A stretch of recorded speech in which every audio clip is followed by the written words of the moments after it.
warahmatullahi wabarakatuh.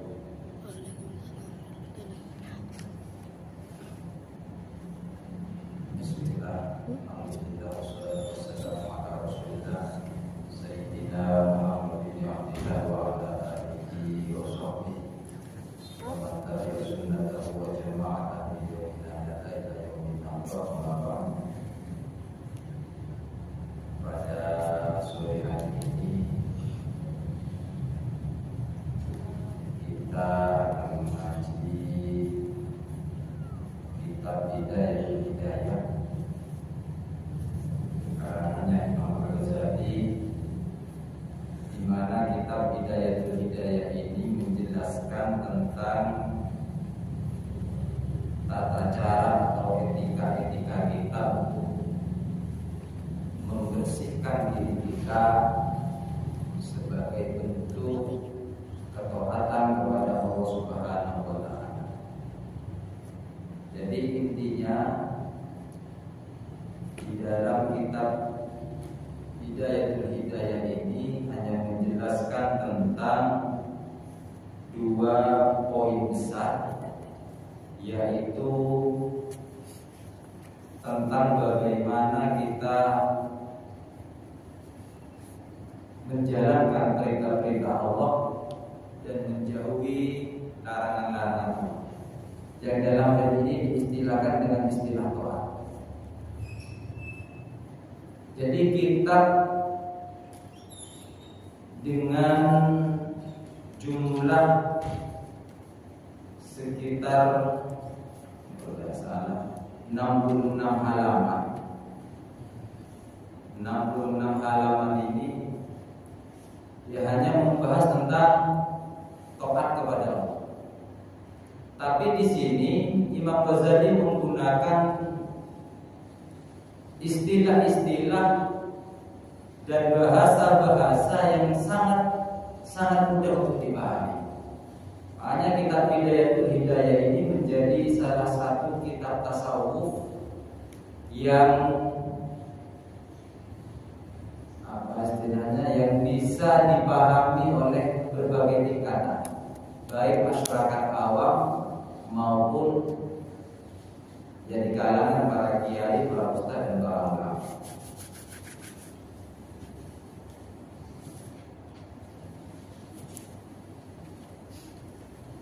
Makanya di sini judulnya diberi judul Hidayah.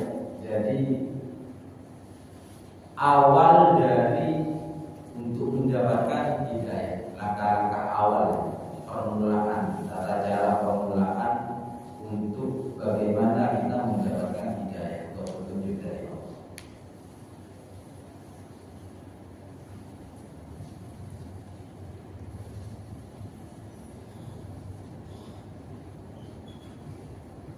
Seperti contoh yang kita pahami, ini menariknya Imam Al-Ghazali di dalam kitab ini. Mungkin selama ini kita memahami taat kepada Allah itu hanya sekedar pemahaman kita hanya fokus kepada di mana ketika kita melaksanakan sholat atau ketika kita melaksanakan perintah puasa yang memang diwajibkan. Ini yang sementara kita pahami bahwa taat itu ya seperti itu. Tapi menurut Imam Al-Ghazali di dalam kitab ini, taat itu tidak hanya sekedar kita sholat, tidak hanya sekedar kita puasa, tidak. Tapi justru seperti contoh yang disampaikan di sini, ada ketika bangun dari tidur. Maka ketika bangun dari tidur, di situ ada nilai ketaatan. Semestinya ada nilai yang bernilai ketaatan kepada Allah. Jadi taat itu kata Imam Ghazali dalam kitab ini, itu tidak hanya sekedar kita sholat, tidak hanya sekedar kita berpuasa.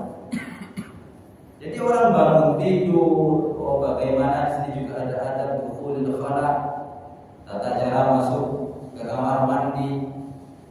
Nah itu juga ada nilai-nilai ketaatan yang harus dipikirkan kata Imam Ghazali. Jadi Imam Ghazali di sini mengupas hal-hal sepele seperti yang sering dianggap sepele oleh kita selama ini. Yang pertama,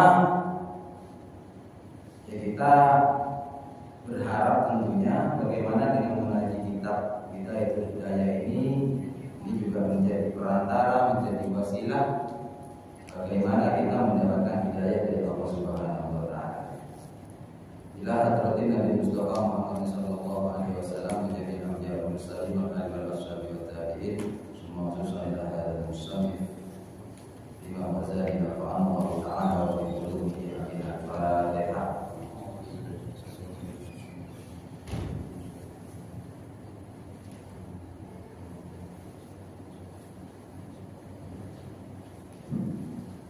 Saya bacakan mukadimahnya saja.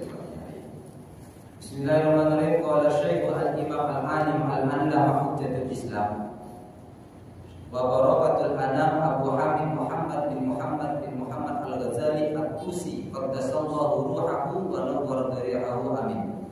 Alhamdulillah haqqa hamdihi wa salatu wassalamu ala khairi khalqihi Muhammadin rasulihi wa abdihi wa ala alihi wa sahbihi min ba'dihi. Imam Ghazali di sini juga mendapatkan lakop gelar Hujjatul Islam.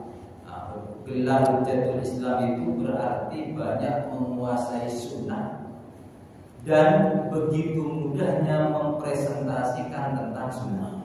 Itu kealimannya Imam Ghazali di sini.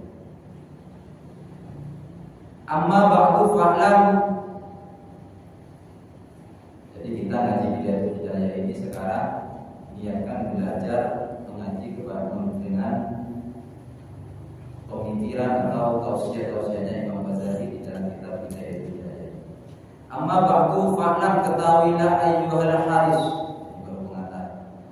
ayyuhal haris, wahai orang yang berhasrat atau yang semangat, al-muqbilu, yang mempunyai harapan, ala iktibasil ilmi, untuk memiliki ilmu. Cinta kepada ilmu ini maksudnya. Al-mudhiru, yang tampak min nafsihi, dari dirinya Haris, sidqa raghbati, akan cita-cita yang sungguh-sungguh, yang tinggi. Wa fartat ta'attusi, dan orang yang wa fartat ta'attusi, yang rasa dahaganya berlebihan, sangat dahaga, sangat haus, ilaihi, kepada ilmu. Jadi orang yang cinta kepada ilmu, yang memang benar-benar haus kepada ilmu, ini menjadi peringatan pertama oleh Imam Ghazali.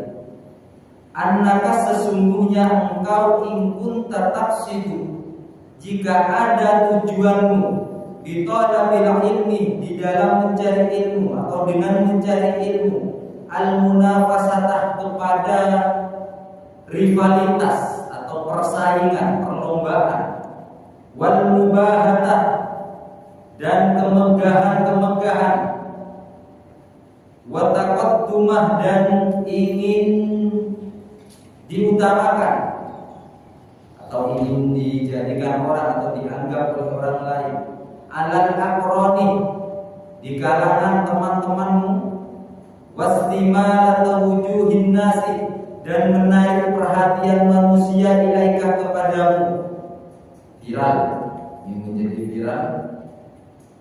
Wajah utamid dunia, dan mengumpulkan harta dunia, benda-benda dunia. Jadi seseorang, kata Imam Ghazali, kalau menuntut ilmu, belajar, tapi tujuannya hanya untuk berlomba-lomba, jadikan persaingan, mau bikin rivalitas atau permusuhan, tujuannya hanya untuk ingin menjadi dihormat oleh orang, atau hanya ingin menjadi perhatian, pusat perhatian orang, viralitas. Dan wajah abutomik dunia, belajar mencari ilmu hanya untuk kepentingan mengumpulkan benda-benda dunia. Fa'anta sa'in, fa'anta, maka sesungguhnya engkau sa'in, adalah orang yang mengantarkan atau adalah pengantar fi hadmi dinika, di dalam kehancuran agamamu, wa ihlaki nafsikah, dan kerusakan nafsikah akan dirimu sendiri atau pembinasaan kepada dirimu, wa bai'i akhiratika, dan menjual akhiratmu di duniakan dengan duniamu, fasofaktuka, dan maka transaksimu khasiratun adalah rugi, wa tijaratuka, dan daganganmu ba'iratun, ya tidak terminate, ya rugi juga, rusak. Jadi kata Imam Ghazali, kalau orang menuntut ilmu, belajar, tujuannya hanya ingin menjadi viral, tujuannya hanya ingin diagung-agungkan, dihormat oleh orang, tujuannya hanya ingin bersaing dengan teman-temannya yang lain, maka fa'anta sa'in fi hadmi dinika, engkau ini adalah orang atau oknum yang akan merusak agamamu sendiri. Wa mu'allimuka, dan gurumu, mu'inun, dianggap penolong lakah bagimu, ala isyanika, atas kemaksiatanmu, wa syarikun, dan bersekutu siapa gurumu lakah dengan kamu, ya kepadamu, fi husronika, di dalam kerugianmu.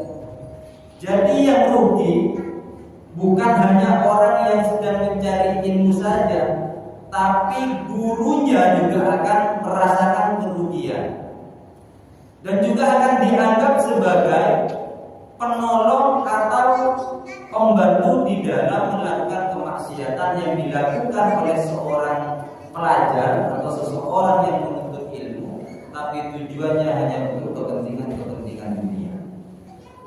Maka ini juga sering terjadi di masyarakat kita. Biasanya memang kalau seorang ustadz atau seorang guru, kalau muridnya juara satu, itu yang ditanyakan dengan orang lain biasanya orang tuanya, anaknya siapa. Kalau juara satu. Tapi kalau ternyata muridnya itu nakal atau sampai kena kasus-kasus kriminal, itu biasanya gurunya dikenal, kena imbasnya. Biasanya orang yang berpikir, oh itu sekolah di sana, mondok di sana, padahal gurunya tidak mengajarkan seperti itu. Dan maka ini juga menjadi akibat beberapa efek yang disebabkan oleh seseorang murid yang niat belajarnya hanya untuk kepentingan dunia.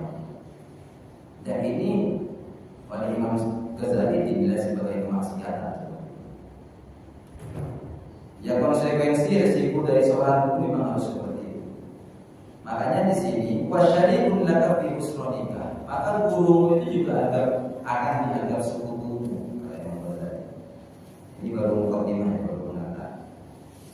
Kenapa wahwa kaba'i sayfin min qatidit tariqi? Karena seperti orang yang menjual pedang kepada perampok, yang mana pedang itu akan digunakan, jelas-jelas akan digunakan untuk hal-hal yang negatif.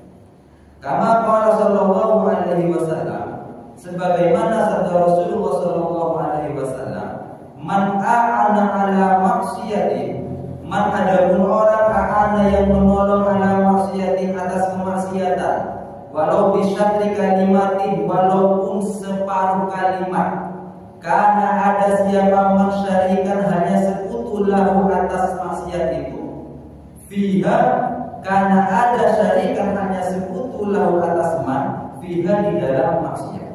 Jadi kata Nabi, man a'ana ala maksiat walau bisyatri kalimatin karena syarikan lahu fiha. Sama ketika kita memberi bantuan kepada orang lain di dalam hal kemaksiatan, walaupun kecil bantuan kita, bahkan di sini bisyatri kalimati, separuh kalimat, maka kita juga dianggap bersekutu di dalam melakukan kemaksiatan tersebut.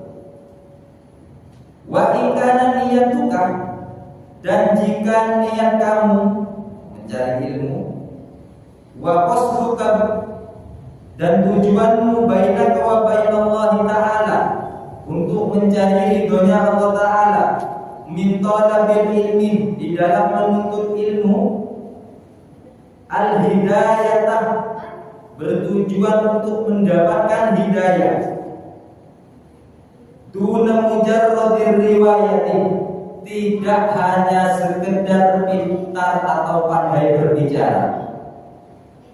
Fa'abshir, maka bahagialah siapa engkau, fa'innal malaikata, karena sesungguhnya malaikat, tak sutuh merenggangkan atau mengepakkan lakah atas kamu, ajnihataha, kepada sayapnya malaikat. Maksudnya meridhoi, malaikat juga ikut meridhoi.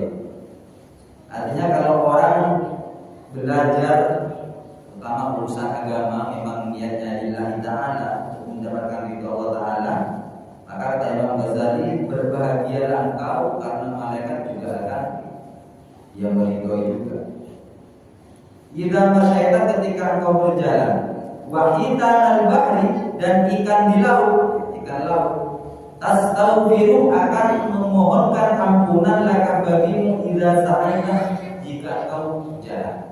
Jadi orang kalau memang belajar khususnya di agama, niatnya memang lillahi ta'ala, untuk mendapatkan ridhonya Allah, maka malaikat dan seluruh hewan yang ada di laut itu ya memohonkan ampunan kepada Allah atas dosa-dosa orang tersebut. Walakin, akan tetapi, yang bawi, yang perlu diketahui ya, yang bawi yang semestinya, laka bagimu anta'lama, mengetahui qabla kulli syai', sebelum segala sesuatu, annal hidayata, sungguhnya hidayah, allati hiyah, yang adapun hidayah itu, thamratul ilmi, adalah buahnya ilmu. Laha, dan atas hidayah itu, bidayatun, apa permulaan, wa nihayatun, dan akhirat, wa dhahirun, dan dhahir, wa batinun, dan batin, wala usulah ila nihayatiha, dan tidak akan mendapatkan kepada akhirnya hidayah, illa ba'da ihkami hidayatiha, kecuali setelah memastikan atau penetapan hidayatiha, akan awalan-awalan atau permulaan hidayah itu. Jadi kata Imam Ghazali, kita ini belajar apapun, intinya hanya untuk mendapatkan hidayah. Tapi ingat, kata Imam Ghazali, hidayah itu ada awalannya, ada pembukaannya, ada hidayahnya, ada nihayahnya, ada akhirnya, ada zahirnya, ada batinnya.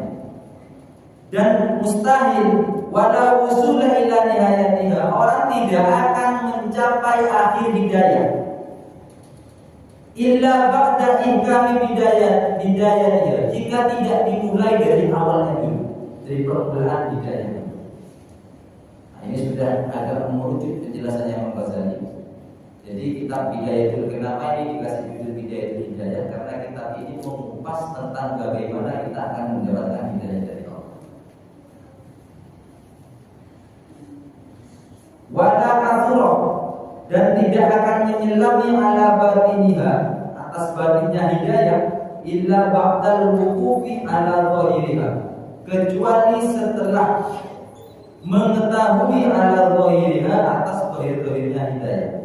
Wa ana musyirun, dan saya musyirun, memberi nasihat alaika, kepadamu, bibidayatil hidayah, dengan kitab hidayah. Imam Ghazali akan menasihati kita semua dengan kitab ini. Litujarriba, untuk mencoba biha, dengan kitab hidayah ini, nafsakah, kepada dirimu, wa tamtahina biha qalbaka, dan menguji biha, dengan hidayah ini, qalbaka, kepada hatimu. Jadi kata Imam Ghazali akan mewasiatkan kepada kita, akan menasihati kita tentang hidayah dengan menggunakan kitab Hidayah ini.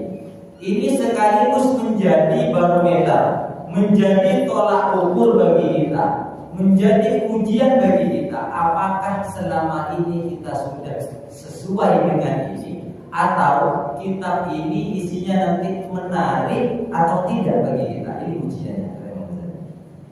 Fa'in sodaf taqalbaka, maka jikalau mendapati siapa engkau, qalbaka, kepada hatimu, ilaiha, atas kitab ini mahilan condong, wa nafsaka dan jiwamu biha dengan kitab ini, bidayatul hidayah, mutawi'atan ta'at, walaha dan atas bidayatul hidayah ini qabilatan tunduk,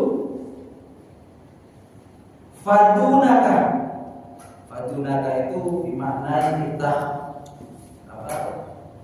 mengambil dan mendapatkan tatollu'ah pengetahuan atau kenaikan tingkat ila nihayati kepada nihayatnya hidayah.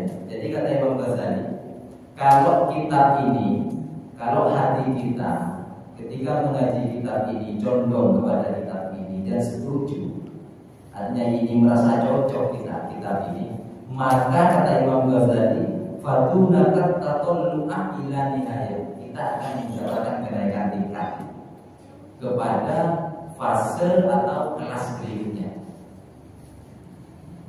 Wattaqalluli fi biharil ulumi, dan kita akan menyelami fi biharil ulumi ke dalam bahtera keilmuan.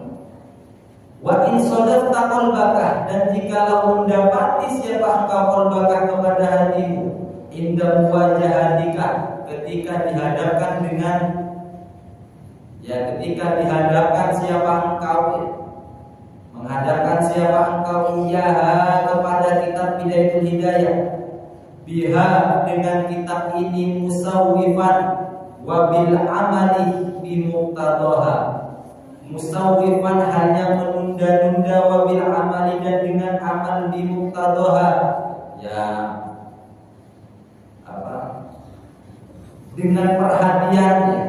dengan perhatian mumatilan hanya menunda-nunda. Nah, kata Imam Ghazali, tapi sebaliknya, kalau ternyata isinya bidayatul hidayah ini nanti akan tertolak oleh hati kita, maka fa'lam anna nafsakal ma'idata ila talabil ilmi hiya nafsul ammaratu bisu. Maka ketahuilah bahwasanya kamu ini sedang belajar tapi masuk pada perangkap setan, masuk pada budaya setan. Ini baru pengantar. Jadi kalau kita contoh dengan isi kitab ini, nanti maka akan mendapatkan kenaikan tingkat. Tapi kalau justru hati kita menolak, maka berarti kita sedang belajar, akan tetapi kita masuk pada perangkap setan, kata Imam Ghazali di sini.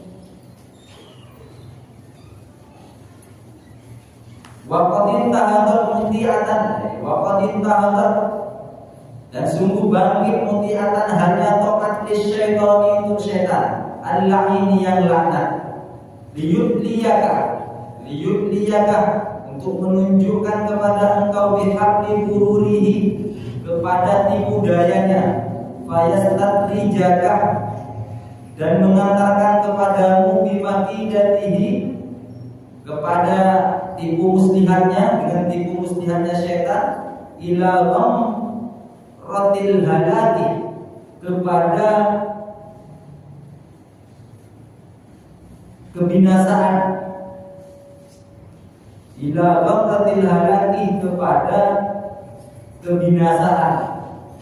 Wa qasduhu, dan tujuannya setan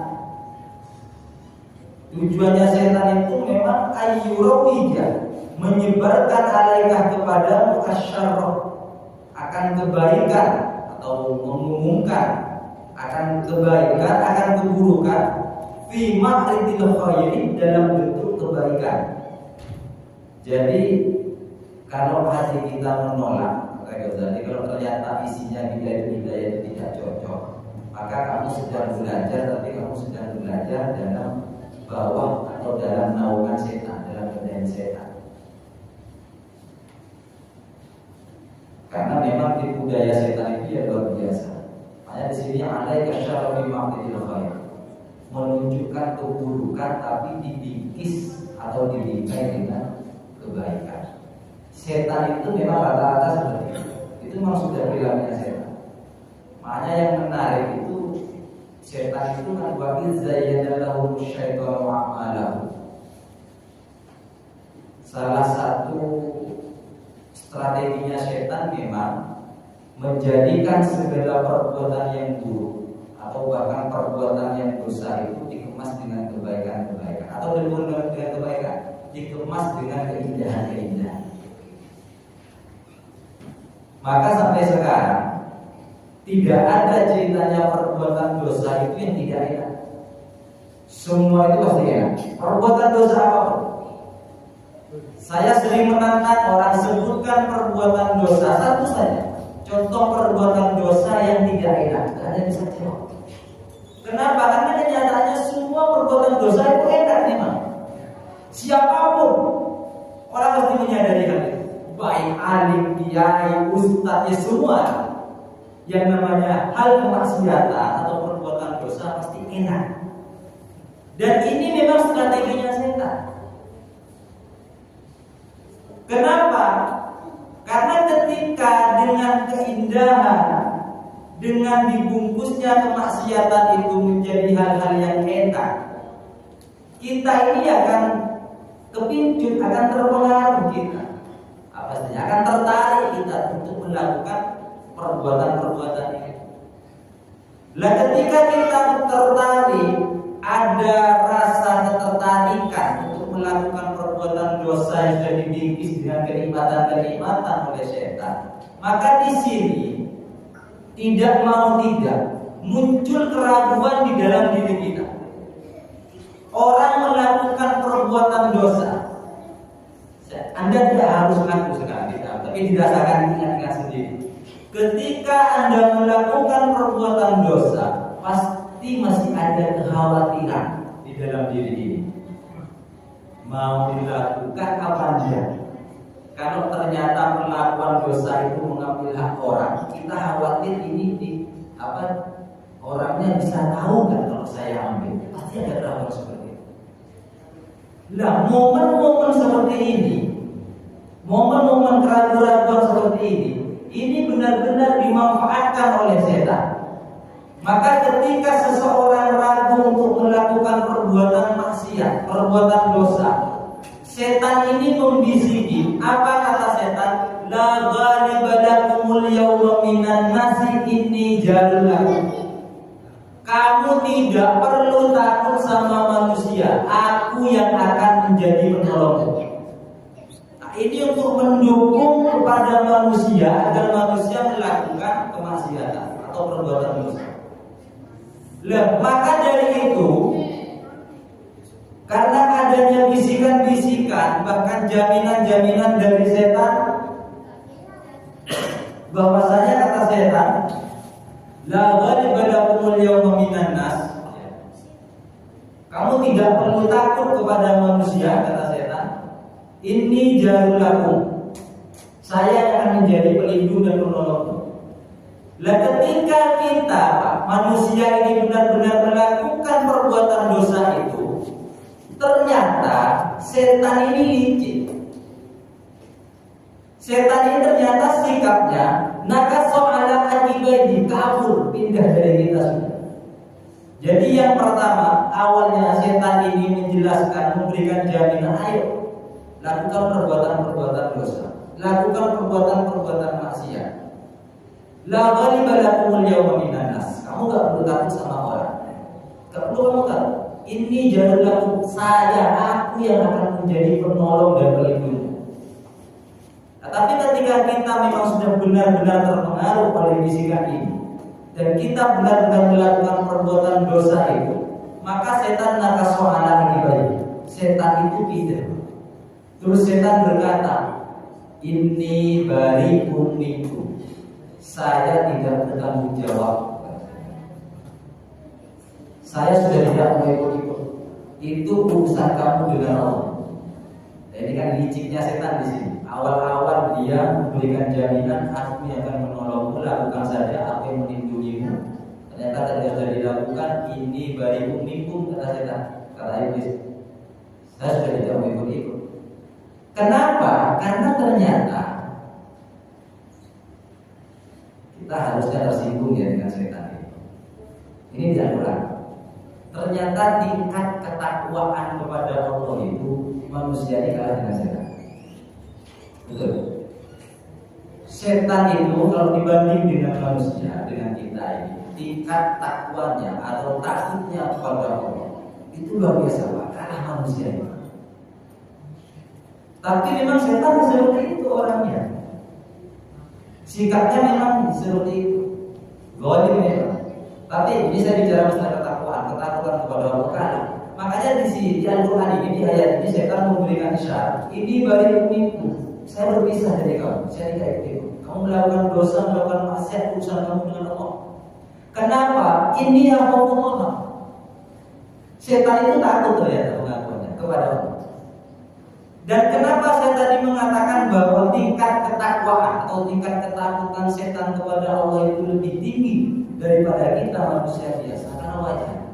Kenapa setan itu ini aroma la tarola, kata setan, mengetahui sesuatu yang tidak kita ketahui. Apa itu tentang surga dan neraka? Setan tahu. Kita ini kan penceramah, ustaz, siapapun lah orangnya, bicara surga, bicara seperti itu kan tidak tahu persis seperti apa surga, seperti apa neraka. Tapi kalau setan itu sudah tahu. Makanya ketika setan memberikan pernyataan, ini Allah, aku ini takut kepada Allah, dan itu tingkatannya melebihi tingkatan manusia, ketakutannya kepada Allah. Tapi Anda tidak usah ini, karena memang wajar ya, setan itu ya tahu seperti itu. Saya yakin kalau semua manusia ini, seandainya Allah mengizinkan 5 menit saja dicabut nyawanya, kasih tahu surga dengan neraka, kayaknya sudah tidak bekerja lagi kita. Harus ingin mati dalam masjid semua kita. Tapi kan nyatanya kita masih belum tahu. Makanya tingkat ketakutan kepada Allah itu kita kalah sama sekali. Maka kata Imam Ghazali di sini, ini pengantar saja ya. Jadi besok mungkin kita sudah mulai masuk pada pembahasan. Jadi saya sekali lagi saya sampaikan, saya jelaskan bahwa kitab Bidayatul Hidayah ini adalah menerangkan, memberikan arahan-arahan kepada kita bagaimana kita bisa mendapatkan meraih hidayah Allah, mendapatkan hidayah dari Allah. Dan kitab ini isinya hanya membahas tentang Quran. Tapi menariknya Imam Al-Ghazali, jadi kitab ini pembahasannya hanya masalah Quran, arti kepada Allah. Cuma menariknya Imam Ghazali di sini bahasanya sangat sederhana. Mungkin selama ini kita beranggapan bahwa kita ini paling taat kepada Allah, bahwa perilaku taat, bentuk ketaatan kepada Allah itu di saat melakukan sholat dan puasa saja. Itu mungkin sepemahaman kita selama ini. Tapi kata Imam Ghazali tidak hanya di situ. Bahkan Imam Ghazali di sini menyebutkan etika ketika bangun dari tidur. Artinya kalau kita benar-benar mau bersandar kepada ajaran agama, ketika kita bangun dari tidur pun itu ada nilai ketaatan kita kepada Allah Subhanahu wa taala. Maka itu harus kita pelajari, harus kita raih, terutama di bulan suci Ramadan ini. Jadi mudah-mudahan selalu diberikan umur panjang, kesehatan yang barokah, dan juga kesempatan yang lapang sehingga kita bisa memperoleh fadilah atau keutamaan di bulan Ramadan ini. Amin, Allahumma amin. Karena nanti malam adalah malam tarawih kedua yang saya bacakan. Fadilah dari malam tarawih kedua itu, yufar lahu wa li abawaihi in kana mu'minaini. Ini ada di keterangan Durratul Nasir. Jadi fadilah sholat tarawih di malam kedua akan diampuni dosa-dosanya beserta kedua orang tuanya juga akan diampuni jika mukmin. Maka mudah-mudahan kita selalu mendapatkan bimbingan dan kekuatan dari Allah. Untuk hari ini saya cukupkan saja sebagai pengantar atau mukadimah dari kitab Bidayatul Hidayah. Kita lanjutkan besok, mudah-mudahan bisa ada waktu. Wa inda dzalika yatlu 'alaika syaitan fatabini Allahu a'lam bishawab. Assalamualaikum warahmatullahi wabarakatuh. Bismillahirrahmanirrahim. Alhamdulillahirabbil alamin. Hamdan lillahi wa yaqumu mazidan ya rabbana alhamdu kama yaqulu jalal wa jalla Allahumma shalli ala sayyidina Muhammad wa ala alihi wa sahbihi ajma'in. Allahumma inna nas'aluka ilman nafi'an wa 'amalan mutaqabbalan wa rizqan wasi'an wa hayatan thayyibah wa dzurriyyatan thayyibah. Allahumma inna na'udzubika min ilmin la yanfa'u wa 'amalin la yurfa'u wa qalbin la yakhsha'u wa du'a'in la yusma'u. Rabbana atina min ladunka rahmatan wa hayyi lana min amrina rashada. Rabbana atina fid dunya hasanah wa fil akhirati hasanah wa qina adzabannar. Sallallahu ala sayyidina Muhammad wa ala alihi wa sahbihi wa sallam. Alhamdulillahi rabbil alamin. Bismillahirrahmanirrahim.